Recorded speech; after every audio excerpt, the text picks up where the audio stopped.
ہم خود اپنے ہاتھوں سے ننگا کرتے ہیں، اپنی ماؤں بہنوں بیٹیوں کو لے کے چلتے ہیں، پھر کوئی دیکھے تو ہم کہتے ہیں تیرے غیرت کوئی نہیں، تیرے شرم کوئی نہیں۔ شرم اس میں کوئی نہیں، او بات دی گل لے، شرم پہلے تو تیرے اندر کوئی نہیں۔ تو اپنے ہاتھوں اپنی ماں بہن بیٹی کی عزت کو تار تار کرنے کے لیے بازار میں لے کے آیا کیوں؟ لے کے آیا کیوں؟ اکھے جی یہ آزادی ہے، یہ عورتوں کی آزادی ہے۔ یہ کیا ہے؟ نعرے لگائے جاتے ہیں آج کل، آزادی نسواں، تحفظ حقوق، آزادی نسواں کی تحریکیں چلتی ہیں تیرے میرے اسلامی ملک میں۔ ہائے ہائے ہائے، پتہ نہیں یہ کتنا پروپیگنڈا تھا ان رذیل قسم کے لوگوں کا، ان مغربی حیوانوں کا، جنہوں نے عورت کے گھر میں رکھنے کو بوجھ سمجھا۔ اس کی جو ان کے اوپر بنتی ڈیوٹیاں اور ذمہ داریاں تھیں، ایک بیوی کے متعلق جو ہوتی ہیں، اس کا نان نفقہ، اسے بھی بوجھ سمجھنے لگے۔ اور دوسری طرف سے ان کی یہ ہوس تھی کہ نت آئے روز اسی صنف نازک سے ہم مزے بھی لیں اور نت نئی عورت ہمارے پاس ہو، یہ خواہش بھی، اور وہ اپنی ہے اس کے متعلق اسے بوجھ۔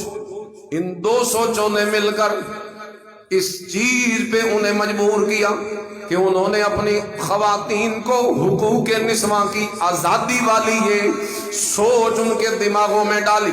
پہلے پہل ان کو یہ کہا گیا یہ تو تمہارے ساتھ ظلم ہے کہ تم اپنے گھر میں بیٹھی رہو، تمہیں باہر نکلنا چاہیے، تمہیں حکومتی معاملات میں جانا چاہیے، تمہیں سیاست میں آنا چاہیے، تمہیں ان ایوانوں کی زینت بننا چاہیے، تمہارے بھی حقوق ہیں، برابری تمہیں ملنی چاہیے۔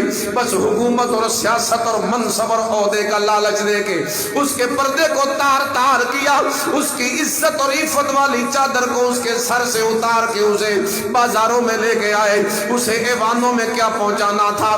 ارے ایوانوں میں تو ان مغربی ممالک میں بھی جا کے دیکھ لو یا پرکھ لو یا تحقیق کر لو، لاکھوں میں چند گنی چنی عورتیں ہیں جو کوئی صدر بنی ہے یا وزیر اعظم بنی ہے یا کوئی بڑی جج یا وکیل کے عہدے پہ گئی ہے، اس نام پہ عورت کے پردے کو اتارا اور کس ذلیل عہدوں پہ انہیں لگایا۔ ویٹر کے عہدوں پہ عورتوں کو کھڑا کیا، ریسٹورنٹوں کے باہر عورتوں کو کھڑا کیا، ہوٹلوں میں باہر عورتوں کو کھڑا کیا، اور تمام دفاتر کے اندر نوکریاں کرنے کے لیے عورتوں کو کھڑا کیا۔ وہاں ہسپتالوں کے اندر بیڈوں کو، اس کی شیٹوں کو تبدیل کرنے کے لیے، صفائیاں کرنے کے لیے عورتوں کو وہاں کھڑا کیا۔ حالانکہ باہر نکالا تھا عہدوں کے نام پہ، باہر نکالا تھا سیاست کے نام پہ، باہر نکالا تھا حکومت کے نام پہ، باہر نکالا تھا منصب کے نام پہ، باہر نکالا تھا حقوق کے نام پہ، لیکن انہیں حقوق دیے کون سے گئے؟ ذلیل عہدوں پہ انہیں فائز کیا گیا اور انہیں بیرے سے لے کے کلر کی تک صرف وہ عہدے دیے گئے۔ آج بھی جا کے دیکھ لو، ایک تو اس عورت کے ساتھ ظلم ہوا کہ اس کے اوپر معاشی ذمہ داری جو اسلام نے ہٹا دی تھی کہ تیرے ذمے کوئی نہیں ہے کمانا، یہ تو مرد کے ذمے لگا دیا۔ وہ باہر سے خون پسینے کی کمائیاں لے کے آئے گا، سارا دن محنت کر کے تیرے جھولی میں عزت سے تیرے گھر میں کھانا پہنچائے گا، تجھے معاش کرنے کی فکر کوئی نہیں ہے، اور تو گھر میں رہے، تو گھر کی ملکہ ہے، تو نے گھر میں اپنی اولاد کو پالنا ہے، تو نے ان کی تربیت کرنی ہے، تو نے ان کے کردار کو سنوارنا ہے، تو نے ان کے عادات کو اچھا کرنا ہے، تو نے ان کے اطوار کو بنانا ہے، تو نے ان کے اخلاق کو سنوارنا ہے۔ یہ ذمہ داری تو اللہ نے عورت پہ رکھی کوئی نہیں، لیکن ان مغربی آزادی کے دعوے داروں نے اس چیز کے اندر عورت کو ڈال دیا۔ اب معاش جو مرد کی ذمہ داری وہ عورت میں تقسیم کر دی، حالانکہ اسلام نے تو عورت کو بڑے اعزاز و اکرام کے ساتھ گھر میں بٹھایا تھا۔ چنانچہ وہ باہر لے کے آئے اور وہاں آ کے انہیں ذلیل عہدوں میں فائز کر دیا۔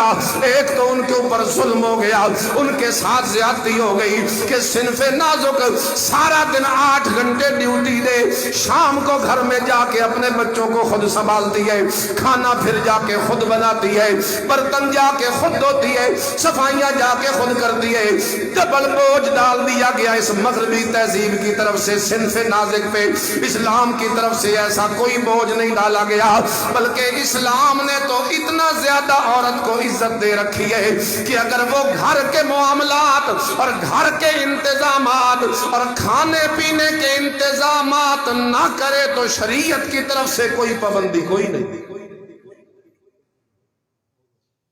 حیران ہو گئے؟ تیرا کھانا اگر تیری بیوی نہ پکائے، شریعت میں وہ کوئی مجرم نہیں۔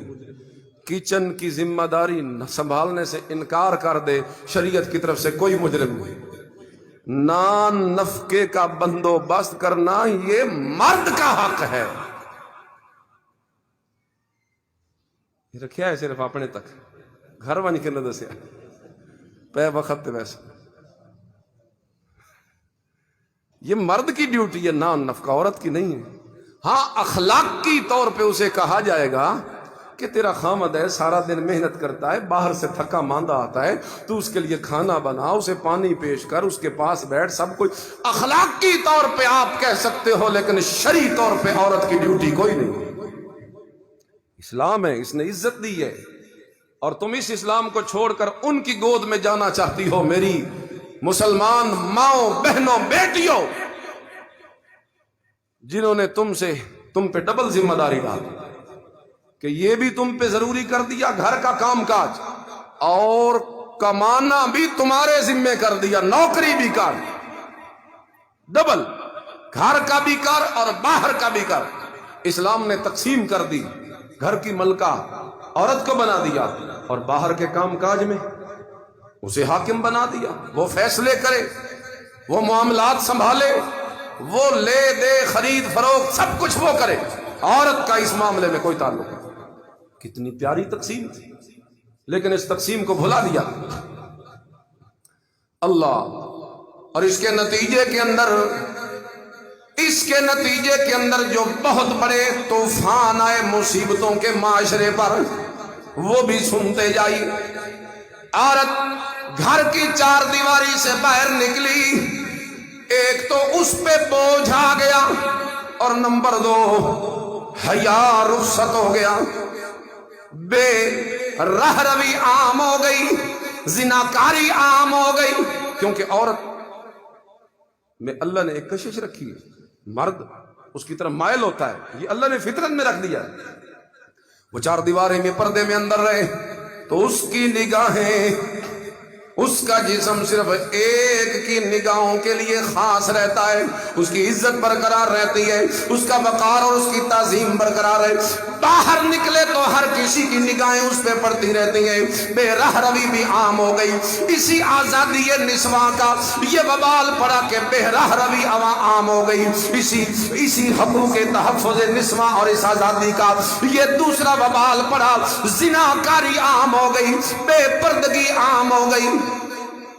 جنسی جذبات کو کنٹرول نہ رکھ سکا پھر نوجوان، جنسی جذبات بھڑکنے لگے اور سارا معاشرہ تباہی کے گھاٹ اتر گیا، جبکہ اللہ کے قرآن نے کتنا خوبصورت حکم دیا تھا، اور اللہ کا قرآن کہتا وَقَرْنَ فِي بُيُوتِكُنَّ وَلَا تَبَرَّجْنَ تَبَرُّجَ الْجَاهِلِيَّةِ الْأُولَى، نہ نکلو باہر، یہ جاہلیت والا معاملہ ہے۔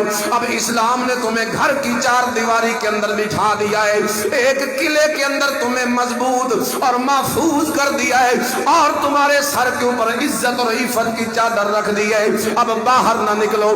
ہماری عورتوں نے جب اسلام کی اس پابندی کو توڑا، اپنے اوپر بھی بوجھ زیادہ کر لیا اور معاشرے کو بھی متعفن کر دیا، دونوں طرف اس کا وبال آیا، معاشرہ بھی تباہ و برباد ہو۔